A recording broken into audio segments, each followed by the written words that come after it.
Hello students, एक बार आपका फिर से स्वागत है आपके YouTube channel study my way में। जैसा कि दोस्तों हम सब जानते हैं अपन क्या कर रहे हैं, आर्विनल जेई और एई की जो वैकेंसीज है उसके लिए क्या कर रहे हैं, अपन प्रिपरेशन कर रहे हैं। आई होप आप लोगों की प्रिपरेशन अच्छी चल रही होगी। आप लोगों के लिए जो वीडियोस हम बना रहे हैं ये बेनिफिशियल हो रहे होंगे।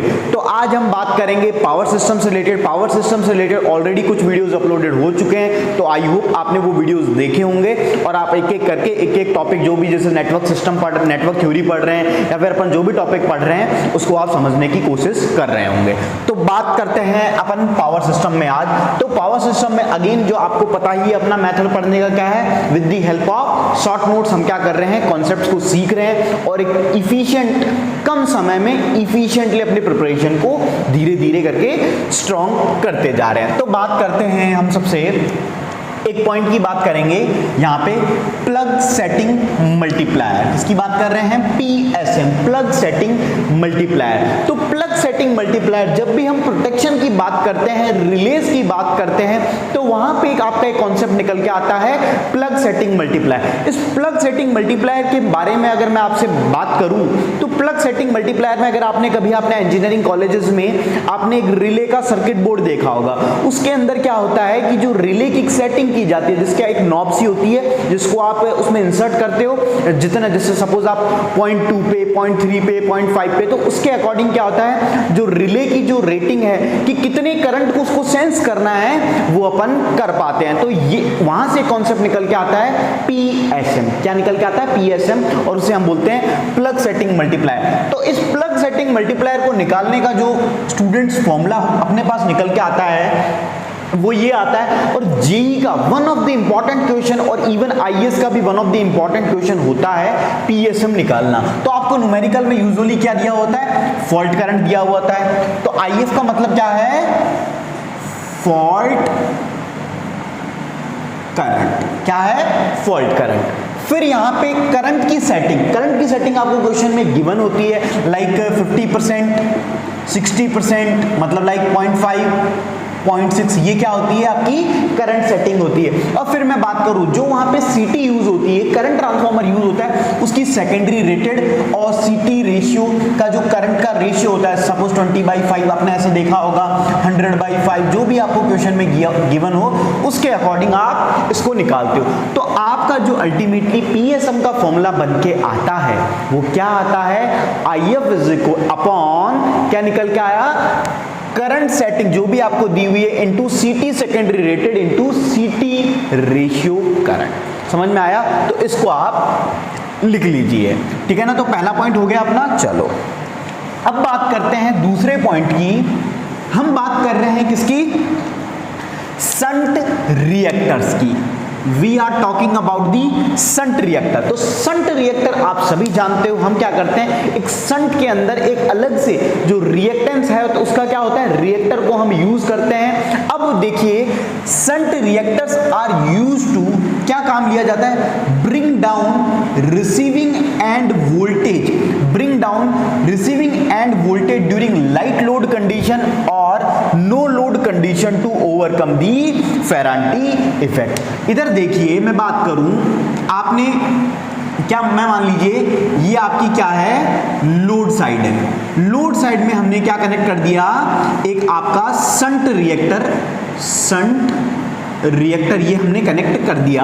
और ये यूजुअली कैसे, शंट में मतलब पैरेलल में कनेक्टेड होता है। इसका काम क्या होता है, आपने एक टर्म सुनोगी फेरेंटी इफेक्ट। फेरेंटी इफेक्ट में क्या होता है दोस्तों, जो रिसीविंग एंड वोल्टेज है, रिसीविंग एंड वोल्टेज किससे ज्यादा हो जाती है, मतलब ये मान लो मेरी है रिसीविंग एंड वोल्टेज VR किससे ज्यादा हो जाती है, सेंडिंग एंड वोल्टेज में। और ये कब होती है, due to light load condition, light load condition, या फिर मैं बात करूं नो लोड पे भी हो जाती है कई बार, ठीक है ना।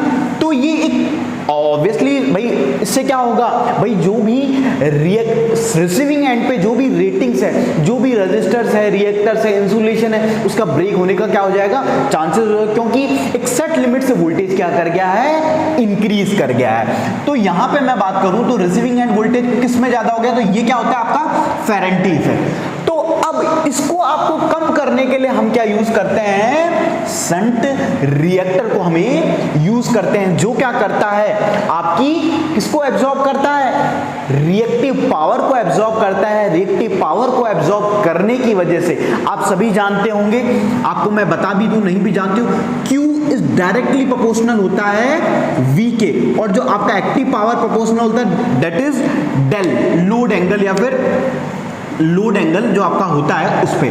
तो अगर आपने शंट रिएक्टर करा तो उसने क्या, किसको एब्जॉर्ब किया, रिएक्टिव पावर को। रिएक्टिव पावर को एब्जॉर्ब करने की वजह से क्या होता है कि जो आपका जो वोल्टेज है वो कम हो जाता है, और जो ये फेरेंटी इफेक्ट जो है वो क्या हो जाता है, कम हो जाता है। तो ये बात हुई, और ये कब हो रहा है, at the rate light load condition या फिर no load condition to overcome the Ferranti effect. अब हम बात करते हैं आगे। तो आई होप आपको इतना यहां तक समझ में आया होगा, तो आप इसको लिख सकते हैं, और इससे रिलेटेड कुछ लिखना चाहें तो आप वो भी लिख सकते हैं।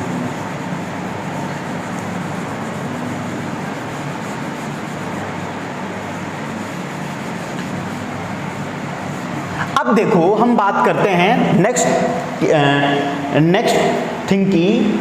अब देखिए मैंने लिखा है next point, the overall diameter D of A stranded conductor.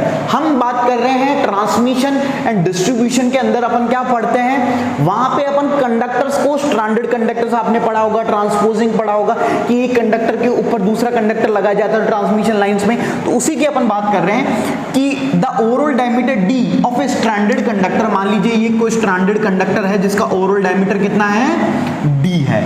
इस गिवन इन टर्म्स, इसको एक फॉर्मूला दिया जा रहा है in terms of diameter of each strands. मान लीजिए इसमें 1 2 3 4 स्ट्रैंड्स है, मतलब क्या है, ये ओवरऑल आपका कंडक्टर है और इसके अंदर कितने स्ट्रैंड्स का मतलब होता है उसके अंदर कितने कंडक्टर को इंक्लूड किया गया, भाई 1 2 3, जैसे आप बंडल कंडक्टर पढ़ते हो ना उसी तरह। तो यहाँ पे सपोज मान लीजिए 4 कंडक्टर है, और इस एक कंडक्टर का जो डायमीटर है वो कितना है, स्मॉल डी। कितना है, small D. And the number of layer, और जो लेयर्स है, मान लीजिए कितनी लेयरिंग जो की जाती है, जैसे मान लीजिए 1 2 3 4 जितनी भी लेयर, सपोज 4 लेयर 5 लेयर, तो वो क्या है, एन।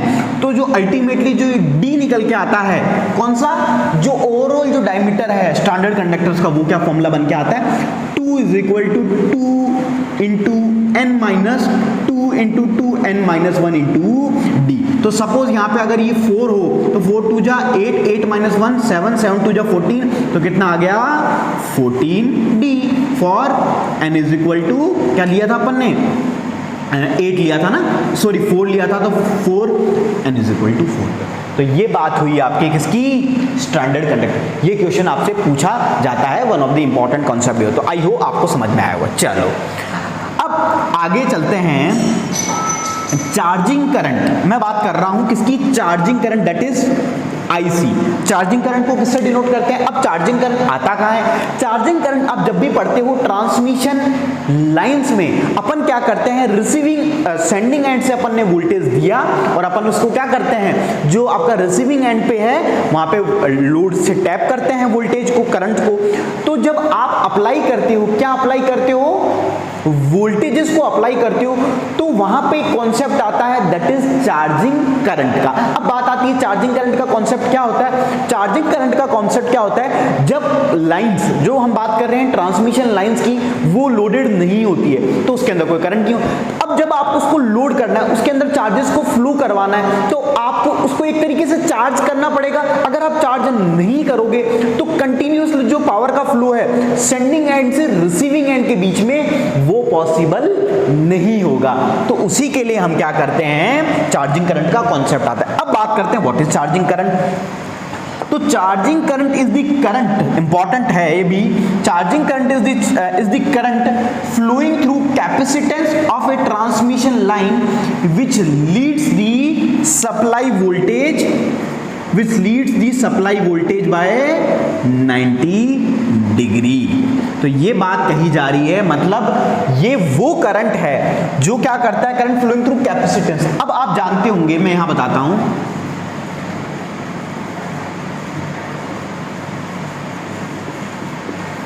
ये अपना क्या होता है, किसी भी ट्रांसमिशन लाइन का क्या होता है, ट्रांसमिशन लाइन के अंदर रेजिस्टेंस होता है, इंडक्टेंस होता है और कैपेसिटेंस होता है। तो कैपेसिटेंस हमेशा कैसे कनेक्टेड होता है, पैरेलल में कनेक्टेड होता है। तो ये वो करंट है जो इस कैपेसिटेंस को क्या कर रहा है, चार्ज कर रहा है। और जो इसकी वैल्यू है, ये हमेशा जो सप्लाई वोल्टेज है, जो आपका ये Vs या फिर सेंडिंग वोल्टेज भी मैं कहूँ या सप्लाई वोल्टेज कहूँ, उससे क्या होता है, हमेशा लीड करता है। तो आई होप आप इससे रिलेटेड कोई क्वेश्चन नहीं गलत कर सकते।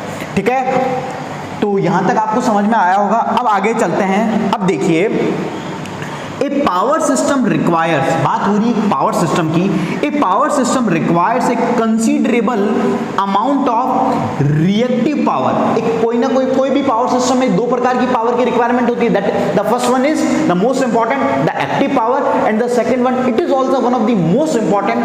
क्योंकि अगर रिएक्टिव पावर है, मेरे स्टेटमेंट को ध्यान से सुनिएगा, अगर रिएक्टिव पावर है तो एक्टिव पावर है, अगर रिएक्टिव पावर नहीं तो एक्टिव पावर कुछ भी नहीं, क्योंकि रिएक्टिव के ही वजह से एक्टिव फ्लो हो रही है। तो reactive power, considerable amount of reactive power whether it is at peak load और ऑफ पीक लोड। कहने का मतलब है कि पावर सिस्टम को जरूरत होती है किसकी, रिएक्टिव पावर की। पीक लोड पे भी जरूरत होगी और ऑफ पीक लोड पे भी होगी। तो क्वेश्चन क्या बनता है, आपको इस क्वेश्चन दे दिया कि भाई a power system required a considerable amount of reactive power, बताइए कब, नो लोड पे, पीक लोड पे, ऑफ पीक लोड पे, या फिर peak load as well as off peak load. तो पीक लोड पे भी जरूरत है आपको, और ऑफ पीक लोड का मतलब जब आपका लोड की सबसे ज्यादा रिक्वायरमेंट है, और ऑफ पीक लोड जब कम रिक्वायरमेंट, जब पीक नहीं है। तो ये बात हुई इसकी पावर सिस्टम के अंदर रिएक्टिव पावर की। बात समझ में आई?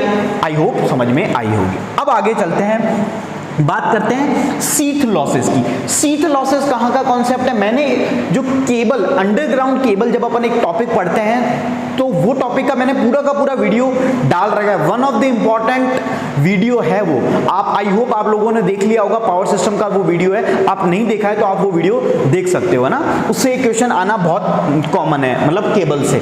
तो बात करें, sheath losses can be eliminated bye, इसको एलिमिनेट, जो सीथ के अंदर जो लॉसेस होते हैं, सीथ आपने मैंने बताया होगा, आर्मरिंग, सीथ लॉसेस, बेडिंग, ये जो पूरा कॉन्सेप्ट है वहां जाके देख सकते हो।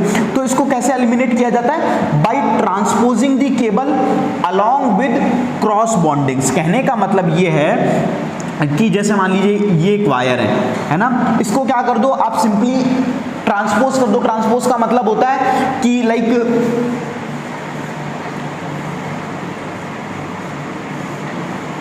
इस तरह से अपन ट्रांसपोज करते हैं ना, ट्रांसपोजिंग है ना, तो ट्रांसपोज करने और साथ ही साथ इसको क्रॉस बॉन्ड कर दो। जैसे मान लीजिए, मतलब आपने जैसे धागे, दो धागे हैं, उनको एक दूसरे से तार होता है, तो आप उसको घुमा के बांध देते हो, तो क्रॉस बॉन्डिंग से क्या हो जाती है, आपकी जो सीथ लॉसेस है वो एलिमिनेट हो जाती है with transposing as well as with cross bonding. तो यहां तक आई होप आपको समझ में आया होगा, तो आप यहां तक लिख लीजिए।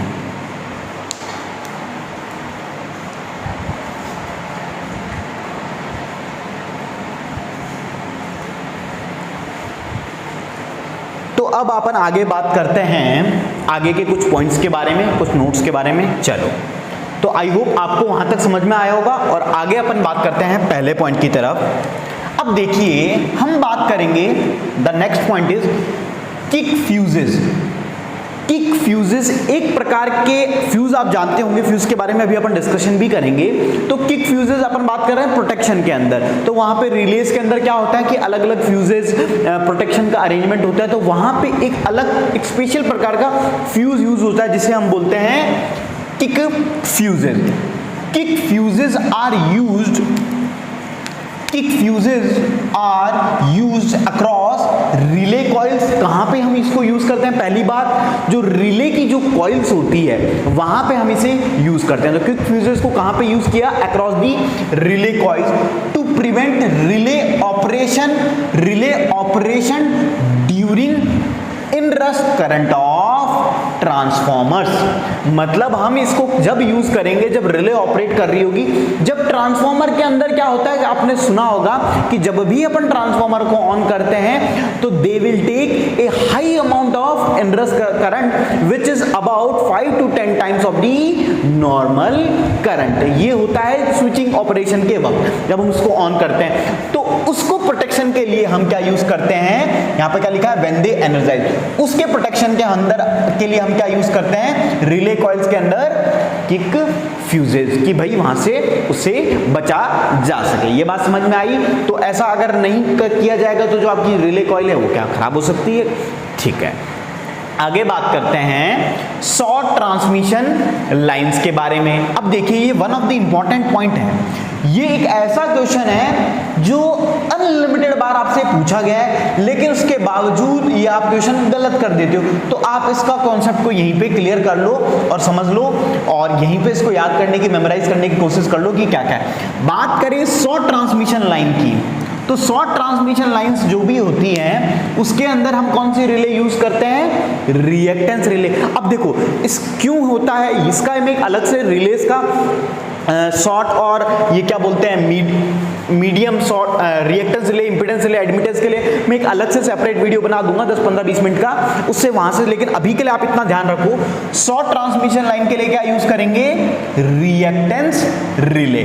और आपसे मैं बात करूं मीडियम, अब एक तरीका मैं आपको बताऊं, मीडियम से आप याद रख सकते, एम और इंपीडेंस से ये स्टार्ट होता है ना, इम, मतलब इसमें सबसे पहला वर्ड एक तरीके से एम आ रहा है, इम मतलब एम बोलने में आ रहा है, तो आप याद रखो मीडियम के लिए भैया इंपीडेंस। फिर मैं बात करूं लॉन्ग ट्रांसमिशन के लिए आपकी यूज होती है क्या, एडमिटेंस रिले, और जो बची वो शॉर्ट ट्रांसमिशन के लिए। तो आप इस तरह भी याद कर सकते हो, कैसे भी आप याद कर सकते हो। ठीक है,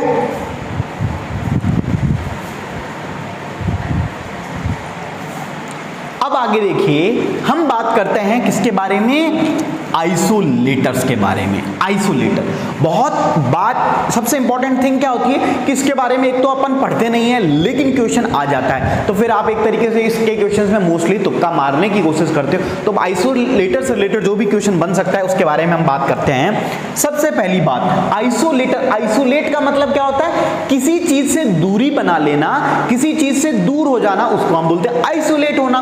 तो आइसोलेटर का काम क्या होगा, is used to open a circuit. इसका काम क्या है, सर्किट को ओपन करने का, कौन सी कंडीशन में, जब नो लोड हो। सबसे इंपॉर्टेंट बात कि जब नो लोड हो। और इसका मेन पर्पस क्या है, its main purpose is to isolate one portion of the circuit. मतलब भाई ये एक पोर्शन ऑफ सर्किट है और ये दूसरा सर्किट है, इसको क्या करना है, मेरे को आइसोलेट करना है। तो मैंने क्या लगा दिया बीच में, आइसोलेटर लगा दिया, सिंपल सी बात। ठीक है, तो portion of the circuit from the other end is not intended, और इसको इंटेंडेड नहीं, मतलब इसको यूज नहीं करेंगे टू बी ओपनड, इसको ओपन नहीं करेंगे। Why, current is flowing in the line. Suppose कोई लाइन है उसके अंदर क्या हो रहा है, आपका करंट फ्लो हो रही है, आई फ्लो हो रही है, तो क्या करेंगे हम, ओपन नहीं करेंगे। किसको ओपन नहीं करेंगे, आइसोलेटर को ओपन नहीं करेंगे। ऐसा क्यों नहीं करेंगे, ऐसा करने से क्या होगा, जो स्विचिंग ट्रांजिएंट्स हैं वो उस लाइन में आ जाएंगे, जिसकी वजह से क्या होगी, जो लाइन की स्टेबिलिटी है वो डैमेज होगी, और डैमेज होने की वजह से क्या हो सकता है, सिस्टम के अंदर, पावर सिस्टम के अंदर क्या आ सकता है, फॉल्ट का क्रिएशन हो सकता है। तो इतनी बात समझ में आई। चलो अब बात करते हैं वापस अगेन आइसोलेटर की। Isolators are generally used on both ends of the breaker. किसकी बात हो रही है, सर्किट ब्रेकर की। तो सर्किट ब्रेकर के, जैसे मान लीजिए ये आपका एक सर्किट ब्रेकर है, तो इस एंड पे भी आप क्या लगाओगे, आइसोलेटर, और इस पे भी आइसोलेटर लगा, इन ऑर्डर दैट रिपेयर और replacement of this circuit breaker can be done. इससे क्या होगा, आप अगर कभी सपोज ये सर्किट ब्रेकर आपका क्या हो जाए, खराब हो जाए, सर्किट ब्रेकर खराब हो जाए, तो आप इसको क्या करोगे, हटाओगे। अब हटाओगे तो सपोज आपने इधर तो ब्रेकर लगा रखा है, सॉरी आइसोलेटर लगा रखा है, इधर नहीं लगा रखा, तब क्या हो जाएगी, प्रॉब्लम हो जाएगी। क्यों प्रॉब्लम हो जाएगी, फिर तो भाई डेंजर का खतरा है भाई, इधर से तो करंट का एक फ्लो आ सकता है। तो फॉर रिप्लेस और replacement of circuit breaker can be done without any danger. Without any danger हम क्या कर सकते हैं, सर्किट ब्रेकर का रिप्लेसमेंट कर सकते हैं। तो बात समझ में आई?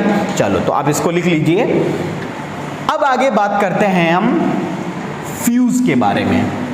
फ्यूज, आपने टर्म सुना होगा फ्यूज। फ्यूज क्या करते हैं, आपने घर में भी जैसे आप सुनते होंगे मिनिएचर सर्किट ब्रेकर जो एमसीबी होते हैं, फ्यूज होते हैं। अल्टीमेटली फ्यूज का काम क्या होता है, एक लिमिटेड रेटिंग जब करंट की उससे क्या हो जाए, ऊपर पहुंच जाए और वो ओवरऑल जो सिस्टम है उसको बचाने के लिए क्या करता है, फ्यूज उड़ जाता है। सिंपल भाषा में कहूं मतलब ब्रेक हो जाता है सर्किट, और वो क्या कर लेता है, आइसोलेट कर देता है, और जो अननेसेसरी जो फॉल्ट करंट है, हाई करंट है, उसको आपके जो सिस्टम है उसमें जाने से रोकता है। तो इधर देखिए फ्यूज की मैं बात करूं, सिंपल एक छोटा फ्यूज की, is a short length of wire design to, क्या होता है, पिघलता है, melt and separate. Important, melt तो करता ही है और क्या करेगा, separate in the event of excessive current. जब बहुत ज्यादा करंट होता है तब वो मेल्ट और सेपरेट कर देता है। अब बात आती है इट मस्ट, बहुत इंपॉर्टेंट ये लाइन है, बहुत इंपॉर्टेंट, बहुत बार पूछा गया है। It must have low resistance, कि क्या होना चाहिए, करंट को फ्लो करवाना है या रोकना है, करंट को जितना ज्यादा हो वो फ्लो करवाना है। किसके अंदर, फ्यूज के अंदर, सिस्टम में नहीं, फ्यूज में। तो इसका कैसा रेजिस्टेंस होना चाहिए, ज्यादा या कम, करंट ज्यादा चाहिए तो आपका लो रेजिस्टेंस। कंडक्टिविटी करंट ज्यादा चाहिए तो लो होनी चाहिए, हाई होनी चाहिए, हाई होनी चाहिए, हाई कंडक्टिविटी। लॉसेस होने चाहिए, लॉसेस होंगे तो हीट आउट करेगा बेफालतू में, खुद ही पिघल जाएगा, तो लो ओमिक लॉसेस। और मेल्टिंग पॉइंट ज्यादा होना चाहिए या कम होना चाहिए, थोड़ा ध्यान से समझिएगा। यूजुअली हमें ऐसा लगता है कि इसका जो मेल्टिंग पॉइंट है वो ज्यादा होना चाहिए कि भैया ये स्टैंड करे, लेकिन आप ध्यान से सोचो, ध्यान से इसको एनालाइज करो कि अगर इसका मेल्टिंग पॉइंट बहुत ज्यादा होगा तब तो एक्सेसिव करंट को लेता जाएगा, मेल्ट ही नहीं करेगा। तो हम क्या चाहते हैं, ये मेल्ट हो, और मेल्ट अगर जल्दी इसको हम कराना चाहते हैं तो हमें इसका क्या करना पड़ेगा, मेल्टिंग पॉइंट को हमें क्या करना पड़ेगा, लो रखना पड़ेगा। Therefore we can say a fuse should have low resistance, the first one is the low resistance, the second one is high conductivity, third is the low ohmic losses, and it should have low melting point. तो ये बात हुई किसकी, एक fuse की। समझ में आई बात? चलो फिर मैं बात करता हूं ओवरहेड लाइन की। ओवरहेड लाइन आप देखते होंगे, जैसे ये आपकी ओवरहेड लाइंस होती है, ये मान लीजिए, और ये इनके बीच में सेपरेशन है डी, थोड़ा बड़ा बना देता हूं, इनके बीच में सेपरेशन डी है ना।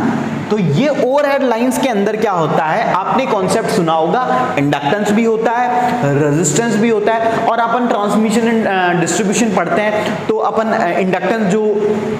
इंडक्टेंस का फॉर्मूला बनाते हैं, ln R/D करके जो फॉर्मूला बनाते हैं, कैपेसिटेंस का फॉर्मूला बनाते हैं, GMR होता है, GMD होते हैं। ये अभी अपन नहीं बात करेंगे ज्यादा बड़े बड़े टर्म्स की। अभी अकेले अपन क्या याद रखेंगे, जो ये ओवरहेड लाइंस के अंदर जो इंडक्टेंस होता है और आपका क्या होता है, कैपेसिटेंस होता है, वो इस डी से का रिलेशन क्या होता है, तो ये वहीं से निकल के आया है। तो आपको सिंपल आपके एग्जाम के लिए ये याद रखना है कि जो इंडक्टेंस है, अगर इस सेपरेशन को आप क्या करते जाओगे, बढ़ाते जाओगे, तो ये बढ़ता जाएगा, मतलब इट हैव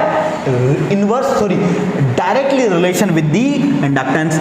फिर इसको कम करोगे तो कम हो जाएगा। लेकिन बात करें कैपेसिटेंस के साथ इस डी का रिलेशन कैसा होता है, इनवर्स होता है, तो आप इसको एनालाइज कर सकते हो। तो आई होप आपको यहां तक समझ में आया होगा और चीजें आप विजुलाइज कर पा रहे होंगे। आप यहां तक लिख सकते हैं, इजीली विजुलाइज कर पा रहे होंगे, चीजों को समझ पा रहे होंगे। तो ऐसे करके अपन क्या करेंगे, धीरे धीरे एक एक टॉपिक्स वीडियोस में कवर करते जाएंगे। तो अगर आपको दोस्तों वीडियो समझ में आ रहा है और अच्छा लग रहा है तो हमें कमेंट करके जरूर बताइए, और कोई भी आपके फ्रेंड्स हैं, स्टूडेंट्स हैं, जो भी आपके जो प्रिपरेशन कर रहे हैं उनको आप बता सकते हैं, ताकि वो फ्री ऑफ कॉस्ट घर बैठे एक अच्छे प्रिपरेशन कर सके। Thank you for watching our video.